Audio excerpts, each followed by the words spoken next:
Okay, I think we'll get started. Welcome, everyone.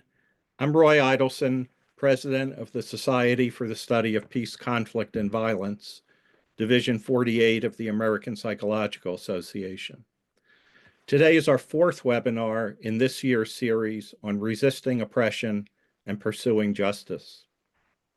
The magnitude of destruction and devastation in Sudan is almost beyond comprehension. And yet many would never know this, given the inadequate attention it receives, especially in the United States. So I'm really pleased that Nathaniel Raymond, an expert in this arena, is our webinar speaker today. He is the executive director of the Humanitarian Research Lab at the Yale School of Public Health, where his research interests focus on the health implications of forced displacement, on methodologies for the assessment of large-scale disasters, including pandemics, and on the human rights and human security implications of information communication technologies for the vulnerable populations, particularly in the context of armed conflict. Over the course of his career, he has served as a humanitarian aid worker with Oxfam America and was deployed to Ethiopia, Afghanistan, Sri Lanka, the Middle East, and the U.S. Gulf Coast in the aftermath of Hurricane Katrina. He has formally advised multiple UN, governmental, and non-governmental agencies, including the UN Department of Peacekeeping Operations in South Sudan, the UN High Commission for Refugees, Save the Children, and the International Committee of the Red Cross. I also want to note that I've had the privilege of knowing Nathaniel Raymond for almost 20 years. I met him when he was the director of the Campaign Against Torture at Physicians for Human Rights. While there, he led crucial investigations into the role of U.S. health professionals in the Bush administration's so-called Enhanced Interrogation Program. Indeed, checking my email archives just yesterday, I was reminded that 15 years ago, he was the keynote speaker at a Psychologists for Social Responsibility conference in Boston, where the title of his talk was The Inside Story of How Health Professionals Designed the U.S. Regime of Torture. Today, the title of his presentation is Watching a Genocide Unfold from Space, Monitoring Attacks on Civilians in Sudan with Satellite Imagery. Please post your questions in the Q&A box as we go, and hopefully we'll get to them before the hour is over. I'll turn things over to Nathaniel with appreciation. Thank you, Roy. It's a real pleasure to be here, and it's great to see you again, Roy. And I really can't thank you enough for your commitment to talking about Sudan, which is something that we need to be doing more of. I'm going to, in a moment here, probably have to switch off devices for 20 seconds to be able to show you some imagery. But before I do that, I just want to give everyone a précis on the conflict in Sudan and how it began and where we are at now. In April of 2023, a power struggle broke out between what's called SAF, the Sudan Armed Forces, led by Lieutenant General Burhan, and the Rapid Support Forces. The Rapid Support Forces you probably know by another name, which is the Janjaweed. The Rapid Support Forces were a paramilitary organization stood up by the now deposed President Bashir as part of efforts to basically consolidate power during the last few years of his regime. And the Rapid Support Forces, formerly known, as I said, as the Janjaweed, which means devils on horseback, come from the western part of Sudan from an ethnic group called the Rezaget. And the Rezaget are part of a broader family of tribes known as the Bagara. and I know this is a lot of detail, but it's important to understand that the Darfur genocide at the start of the 21st century was an effort by Bagara tribal groups such as the Rezagat to get rid of the Abala tribal groups, which include the Masalit, the Zagawa, and the Berti. And all of those groups are Black Muslims, and the Bagara and related tribes, such as the Rezaget, are all primarily Arab um, uh, ethnicity. And so, what happened when the power struggle broke out in Khartoum and Omdurman, the capital twin cities, in the spring of 2023, is that initially the war appeared to be a fight between this paramilitary organization trying to jockey for control over the Sudan armed forces. Now, this is happening in the context of a supposed transitional government after President Bashir, who was indicted for genocide in Darfur, was deposed by a student uprising in 2018. Basically, the transitional government had been more or less taken over and co-opted by the military and this paramilitary group. And so the initial fight that broke out in spring of 2023 was seen internationally as this power struggle.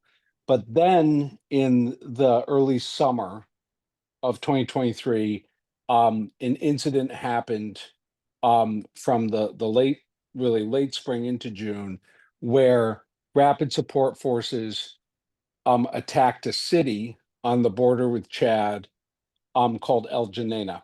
And El Geneina is the home of the Masalit tribe.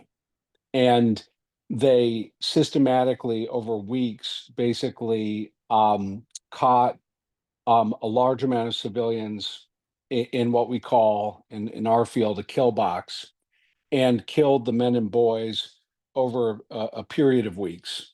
And at that point, we were working, my team with the Humanitarian Research Lab was tasked to the U.S. Department of State through the Conflict Stabilization Operations Bureau to support information collection to help with a potential ceasefire between Sudan armed forces and the rapid support forces.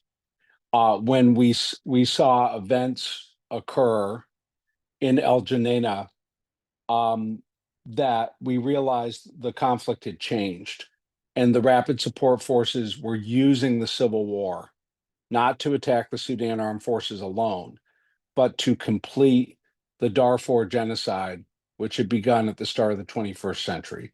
They were using the larger civil war as cover for action to attack these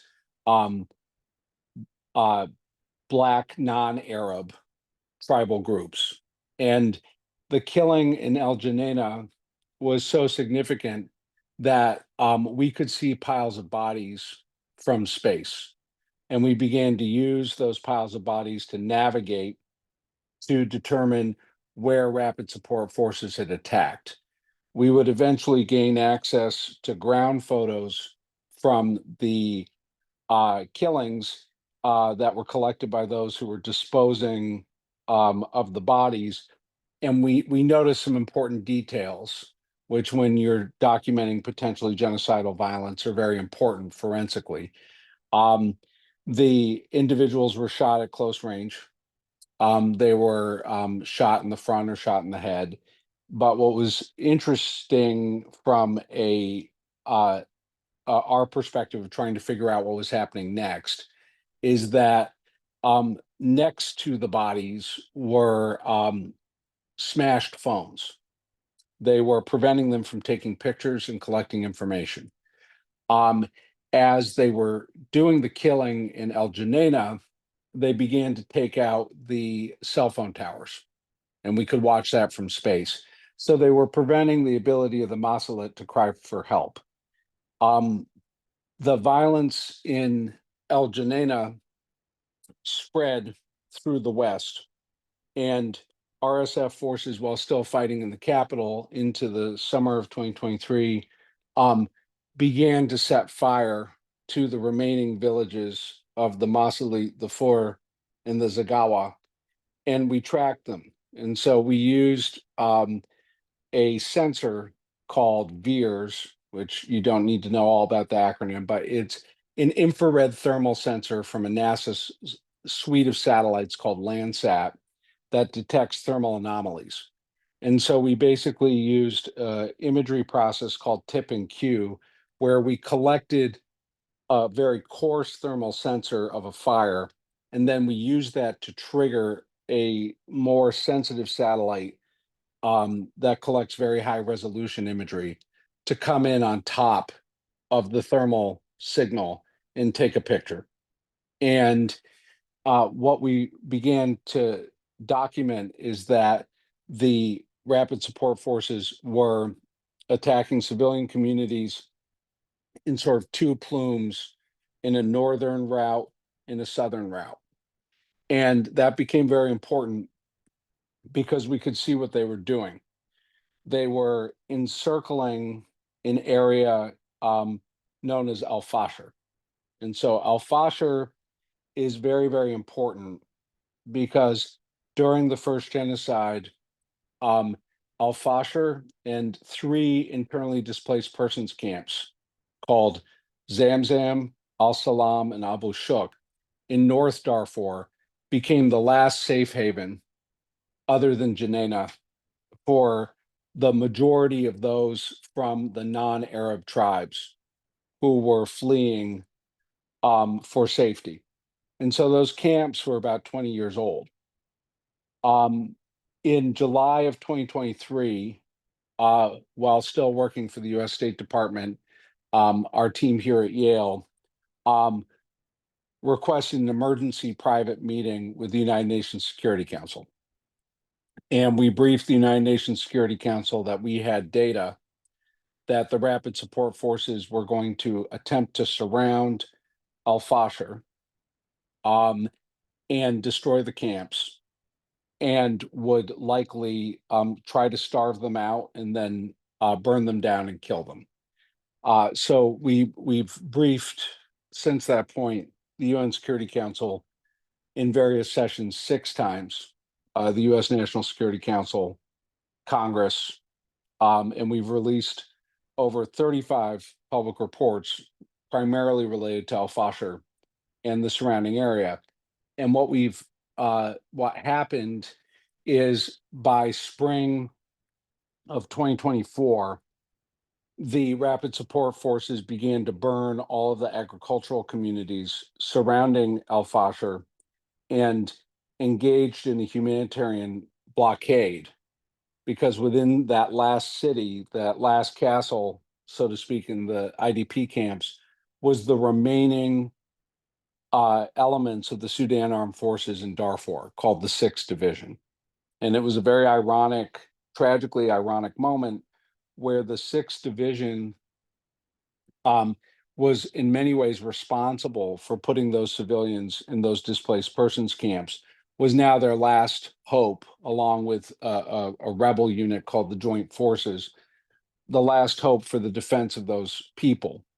And so the siege of Al Fasher began over a year ago, as we had predicted. Unfortunately, we were correct. And they starved the people in Al Fasher and Zamzam and Abu Shuk to the point where we were able, using what's called, very fancy term, so you don't need to learn the details, but normal different vegetative index, measuring the infrared signatures of plants, we were able to determine that they had basically destroyed the area's ability to feed itself. And they had ripped out the breadbasket.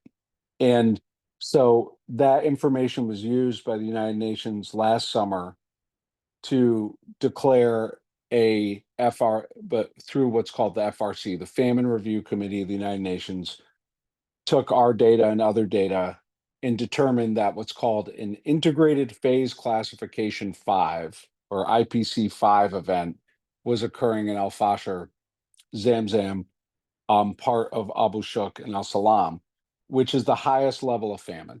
So having, as Roy mentioned, having served a long time in East Africa, and particularly in Ethiopia, what happens in an IPC 5 event, let's just focus on children. So the way we traditionally, when we're not using satellites, which is a new way of doing food security assessment, we use something called a MUAC strip. So a MUAC came out of the big Ethiopian and Sudanese famines of the 1980s, and it's a plastic strip with colors and numbers on it. And we put it around a child's arm and we tighten it, and we use it to measure the wasting of the child's upper arm muscle. When children are in an IPC 5 event, they've started to develop what's called kwashiorkor, which is they are digesting their own muscle. And they often die at the end within about 2 weeks of severe kwashiorkor from toxic shock. They can die from skin infections, from respiratory infections, because their immune system is so weak. And we use a variety of tools that have come out of the past really 40 years, most notably something called Plumpy Nut, which the Trump administration has cut all funding for. It's unclear what the status of Plumpy Nut is, but it's been severely affected in our ability to get it into the field. What Plumpy Nut is basically a high high carbohydrate paste from nuts that allows us to refeed children that are in an extreme stage of wasting. The last time we were able to deliver Plumpy Nut to Zamzam, for example, was in November of 2024. So a couple weeks ago, more than that, on April 11th, RSF finally attacked Zamzam. And just to give you a sense of the population, there's about 2 million people in Gaza. This entire metropolitan area around Al Fasher, which has been under siege for a year and has been bombarded both by Sudan Armed Forces, which has caused civilian casualties, but also by RSF with house-to-house fighting. That whole area is about the population of Gaza, a little less. Zamzam alone is 500,000 to 750,000 people. So a quarter to a third, at least, the population of Gaza in this one camp. Within 48 hours of the attack on April 11th, at least 500,000 people fled for their lives. Many, and we watched it from space, and we watched them burn the camp systematically over the next few days, house to house. The most tragic element of the assault on Zamzam is that many of the people there were too weak to run because they've been starving for too long. And so we have images of people on the road, and you can see little dark spots on the side of the road. And that's where many people walked to the side of the road and laid down and died due to lack of water and food. And so we watched Zamzam get basically dismembered by RSF, which attacked primarily from the south, but encircled from multiple directions, largely in pickup trucks. We got a call for help from our colleagues at Sudanese American Physicians Association. And the last message they said to us is, they have entered the facility now. We love you. Goodbye.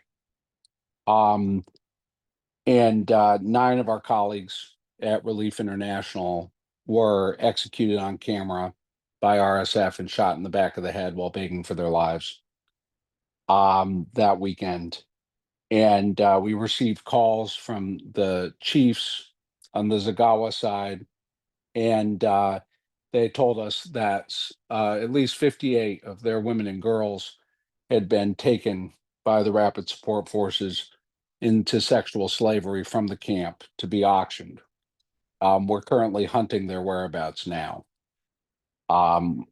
So Zamzam fell, and 500,000 people at least fled. those who are still there are probably dead. And then Al-Fashir is now surrounded. The underlying context here is in what we've been tracking, and one of the reasons we left service with the U.S. Department of State on this issue is that both sides in this conflict, Sudan Armed Forces, and you saw it probably today, their temporary wartime capital was attacked by Rapid Support Forces drones called Port Sudan. Both sides are taking outside support from foreign powers. So this has become a proxy war in which the civilians are the battlefield.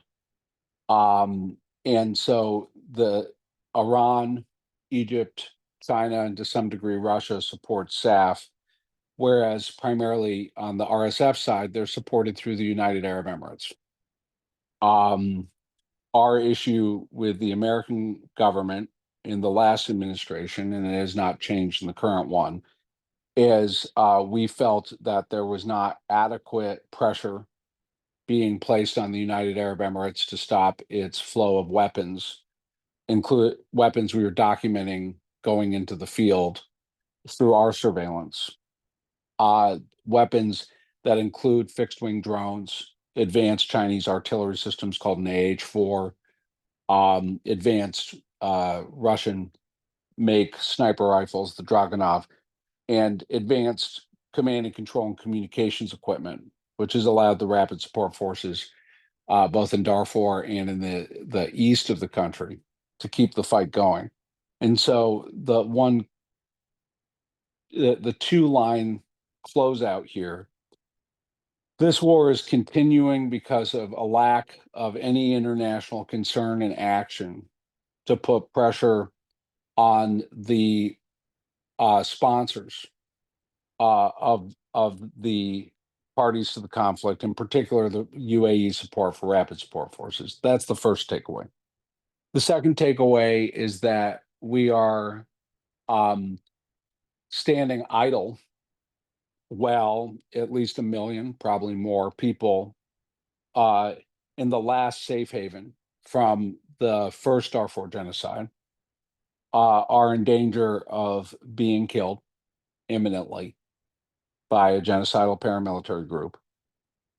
That if that occurs, it would mean that they have accomplished their objective from the first genocide, which is the liquidation of the remaining large populations of non-Arab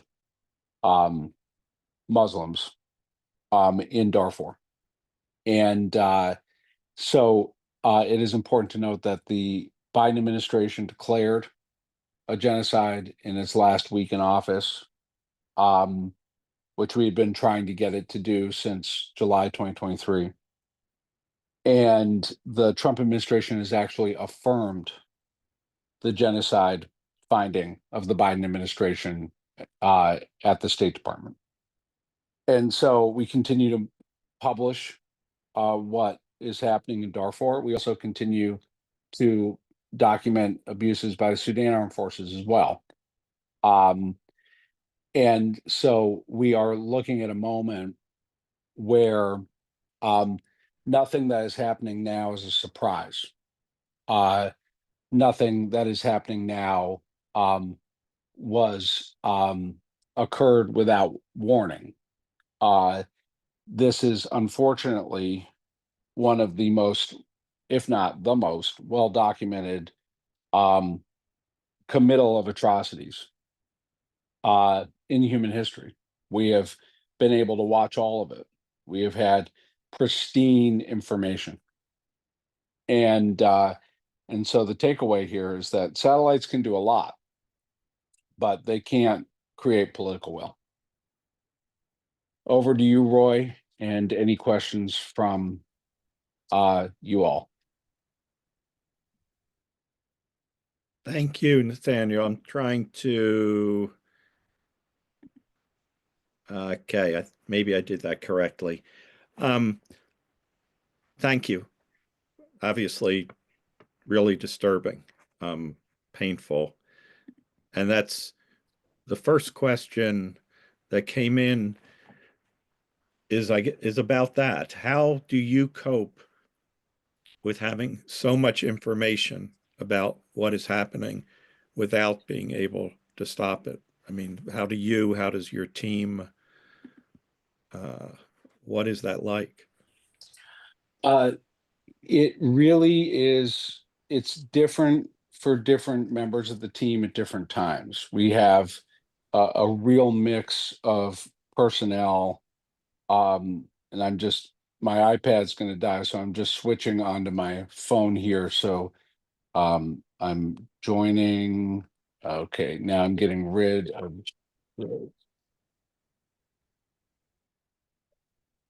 There we go. So that's a really great question. It's a I little, a little harder to hear you. Yeah, my earphones kicking in. Hold on. One.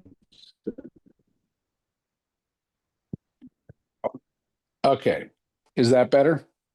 Yes. Great. So it really we've had professional counseling services from an organization called Conterra until recently, and we hope to be able to restart that. And it's really been a learning curve for me. When we first started doing this work in 2010, 2011, for George Clooney as part of a project called the Satellite Sentinel Project, documenting the secession of Sudan of South Sudan from Sudan. Um, it really was the dawn of this type of work 15 years ago in a civilian context, and we began to notice a very unique set of secondary PTSD phenomena amongst the team, where they would have common repeating dreams. And the dream that they would have over and over again, they were initially having a very hard time talking about it, is that in their dream they were killing Sudanese. And we brought in outside consultants at that point, from Harvard Medical School when we were at Harvard before we came to Yale, to talk about that. And what the guidance we got is that it was people suppressing a sense based on their feeling of helplessness, that they were complicit in the death of the people they were monitoring. And it's we did a lot of research on drone pilots in the US military who do a lot of watching, and also, unlike us, engage in kinetic action. In other words, firing things that go boom and killing people. Um, really interesting is that um, we began to notice that we were having a unique mental health experience because we have, in some ways, this incredible proximity to conflict combined with this distance. We're both in war, but not in war. We're having normal lives, but we do not live normal lives. We visit war zones every day from space, 450 miles above the Earth, and it's very intimate and very distant at once. And so we've actually become, for many people here at Yale, we've become an area of study in terms of our our mental health. And what I find is that the sort of three takeaways, and I know I'm spending a lot of time on this question, but it's a really important question, especially in this setting. One is everyone who does this work needs to be in both counseling provided by work and their own therapy, right? So I do therapy twice a week, and it's really critical that I upped it to twice a week, and it's one of the best decisions I ever made because it allows me to really track how I'm doing during the week, um, and then having the trauma specialist type counseling we've had in the past provided by the government has been really good because they're able, that's more like coaching in terms of identifying behaviors or trends to be able to flag proactively rather than sort of classic therapy. And the way we talk about it is like we're Olympic athletes of trauma, and so we have to have like trainers, coaches to prevent injury, So we don't just think about PTSD, we think about um, uh, traumatic stress injury. And so that's been really crucial. So the first point is um, everyone has to have those supports. Not as when I started doing this work, it was responsive when things went wrong. You've got to have it in place before things go wrong to mitigate, to identify. The second thing is that I think there's age differences. I find I've been more resilient the longer I do this work. I'm at a point now where I get more meaning from when it's really hard. Like Zamzam was awful, but the fact of the matter is that I've now been able to look at it and say, okay, but we were there, we were documenting, and that has meaning. And and and so for me, I'm more I don't know if optimistic is the word. I get more energy from this work that makes me feel more positive than when I was younger. And I find that younger personnel are more affected in a way that leads to a sense of hopelessness because they really have not seen the justice cycle, that sometimes this takes a long time, but the way in which things can build in time in ways you can't see. The third thing is that I think it's really important that there's a culture of um, talking about it in specific spaces with structured support. And I think when I started, um, it was really, we did a lot of lip service about mental health, but the culture has changed almost 180. When I first started at Oxfam, there was a sense that if you talked about PTSD from this work, that you weren't going to be deployed anymore. And we can debate whether that was accurate or not, but that was the optic that it had mental, that being vocal about the mental health effect of what we see. And I'm talking when I was in places like I was in Sri Lanka, where I was in the initial mass casualty response on the tsunami, where there were bodies everywhere where I was. And there wasn't a structured approach then. Now there's a demand from staff to have transparency about this, which is a 180 culturally in the past 20 years. I'll stop talking, but that was a very important question. Thanks. Um, you kind of indirectly, I think, commented on how I'm interested or in the funding. Has something shifted? Is your work at risk in light of cutbacks? Oh yeah. What what can you do, or what So can't you do that you yeah, wish keep you could? going. Well, so our issue is related to Ukraine. So we've been on the front page of the New York Times and Washington Post twice in the past few months, and it's been the only bipartisan area of congressional action on Ukraine has been fighting for a restoration of our funding. So we had our funding cut. We lead the team or the effort that tracks the missing children of Ukraine. We did that for the State Department. And we had that work cut by Trump. We were then reinstated temporarily by Rubio, and it runs out on May 16th when we transfer our war crimes database to Europol and to our Ukrainian partners. Our work was the basis of 6 ICC indictments, 2 of which against Putin and Maria Lvova-Belova for the forced deportation of children from Ukraine to Russia. And so um, we only have money until the end of this month, basically, and that could affect Sudan. We could all go out of business. So in days or weeks. So we're waiting to hear from uh, from potential replacement funding. At this point, we're staying calm. There's a lot of conversations. There's a lot of efforts from Congress to try to get our money back and get us extended. But I have to be grateful in the sense that like 7 out of 10 of my colleagues in our field have all lost their jobs since the end of January. And that's across humanitarian response, human rights, war crimes investigation. And so we lost our money and got it back.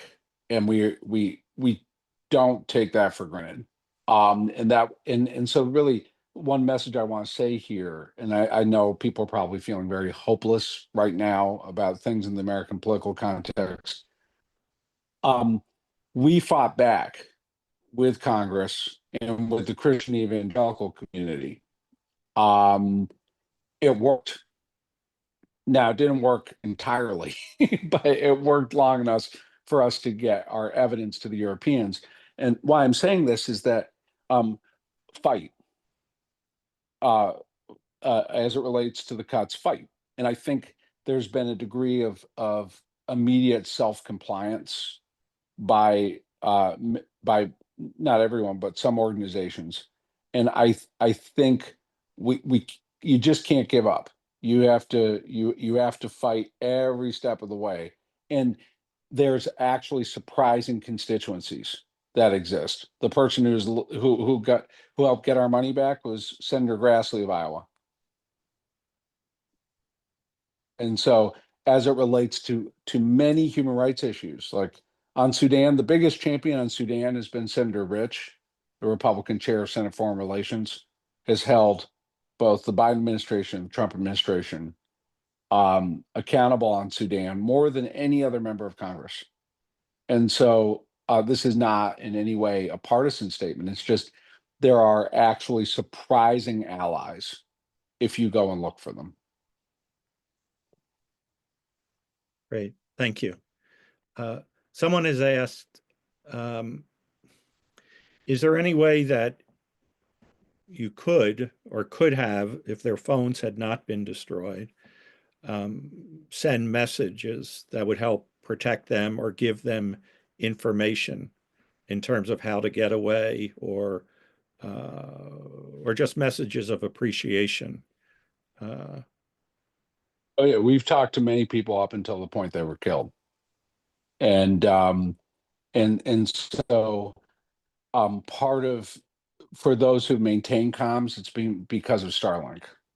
So Elon Musk's satellite-based internet communication. Starlink is the only thing that allows us. So we talk to people who are in Al Fasher right now, and it's primarily because of Starlink. There's some other means of communication as well, other than that. In the case of Janena, those people were never making it out. They were encircled, and they were very specifically targeted killings against military age men. And so many of the women there, and I've spoken to some of them in person here in Connecticut, did make it out. With widespread, systematic, conflict-related sexual violence. Often the women were raped in front of their male relatives before the male relatives were killed. So that was the last thing they saw. And so the level of information that we get from the ground in Sudan is very minimal compared to Ukraine. In Ukraine, it's the opposite operational environment, where in many ways we use satellites a lot less in Ukraine because there's so much ground information. There's just overwhelming deluge of mobile phone generated content. In the case, and so we can rely on that ground communication in Ukraine, and then use remote sensing data from Earth orbital sensors of different types to then cross corroborate in what we call mosaic effect that ground information together. In Sudan, it's the opposite, because even pre-existing the fight, there was such low cell phone bandwidth in many places, particularly in the West, in Darfur. We have a scenario where we have to rely on these Earth orbital sensors in the absence of ground communication. So when we do have ground communication, it becomes the minority of the data. You have to understand that in terms of places like Darfur, it's different in the east or the center of the country, where the fight is different. In the case of Khartoum and Omdurman, until SAF recently broke the siege, it was large populations stuck in these urban enclaves, which created its own unique horrors and public health crises. But in the case of the West, it's these pockets of cities or camps in the middle of desert. And so, in many ways, RSF has exploited that if people run from those areas, they will die. They'll die of exposure on the road.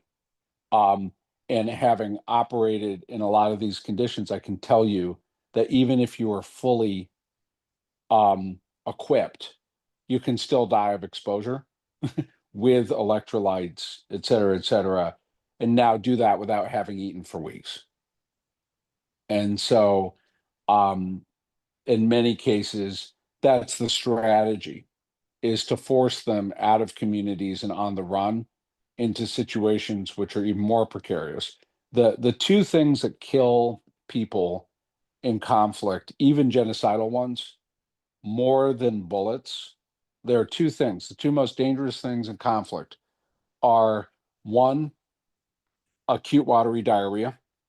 Cholera is the single most deadly thing that happens, particularly in East African and Sub-Saharan African conflicts, where if cholera happens, it is more efficient than shooting everybody.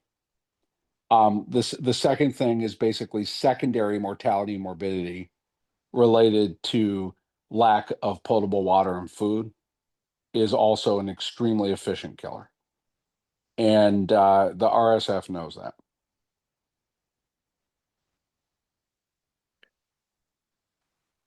Another question.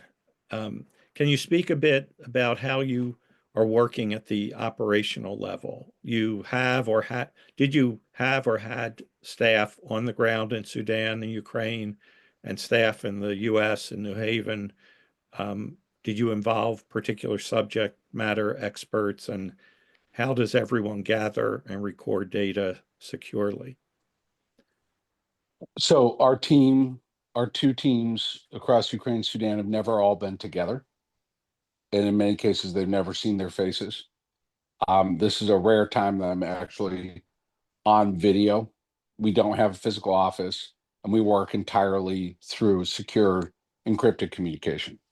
And we have really, I love this question because we technology is the easy part. Okay. Really at the core of what we do is anthropology. And I think that often gets lost because of as Elizabeth Bishop said, um, bright objects hypnotize the mind. And I think that's really true. When people talk about AI and algorithms and satellites, it's like, ooh, technology is my grandfather taught me technology is the way you do anything. A doorstop is technology, a wheelbarrow is technology. And so at the end of the day, it is subject matter expertise, which is critical. And so across both teams, there's two sets of subject matter expertise. One is linguistics. And it's not just having people who speak local languages, it's about having people who speak local dialects. Okay. So in the case of Sudan, we have Omar, and he's public, so I can say this.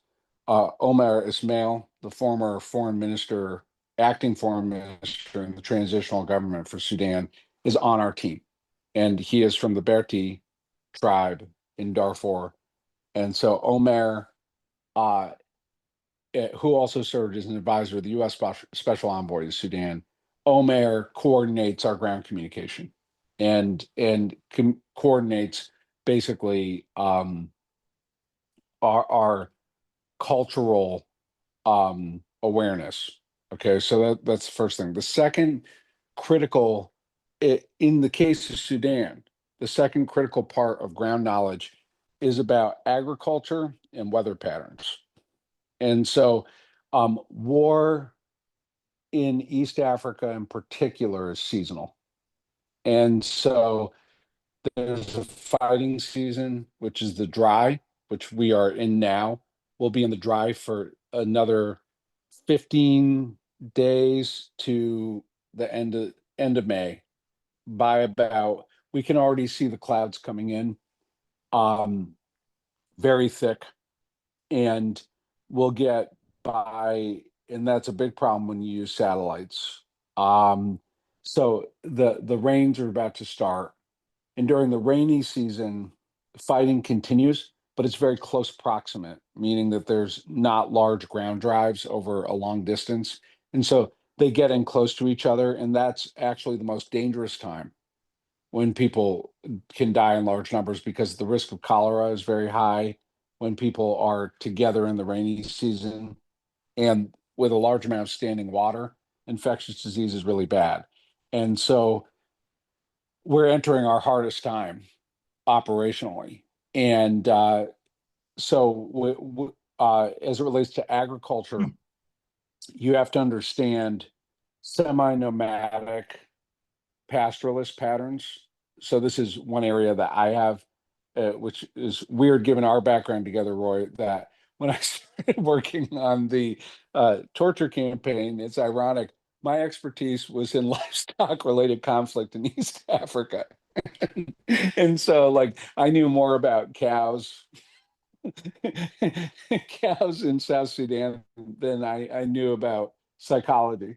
And that is still the case. That has not changed. And so like it's fascinating, and all I find it hilarious when I read the APA stuff about the torture scandal, and everyone doesn't realize that like I'm a guy who tracks cows from space in East Africa, and the level of detail that they think I have about these other issues. Now, I mostly, or how I think about it in terms of the torture scandal, I mostly was thinking about cows the entire time.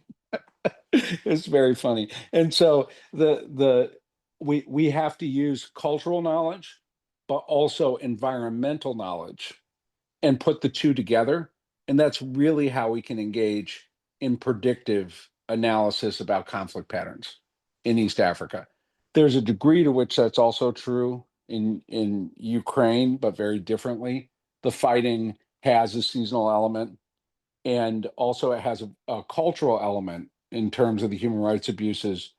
Um, but I think that answers the question. Operationally, there's another last point, though, is that we are in close coordination, though behind the scenes for reasons of operational security of humanitarian groups. We don't talk publicly in detail about the work we do with humanitarians on the ground, but we do overwatch of convoys. We help see where convoys could get stopped. So we do a lot of convoy protection work. We do a lot of aid targeting by seeing displaced populations and alerting humanitarians where people have fled. And we do a lot, as I mentioned before, on food security. So operationally, behind the scenes, we work very, very closely with operational agencies on a daily basis. My team is on a call with some of them right now. Thank you. Another technology related question. How do the RSF and SAF use new technologies to perpetrate their crimes? Do they use satellites and cell phones? If so, how?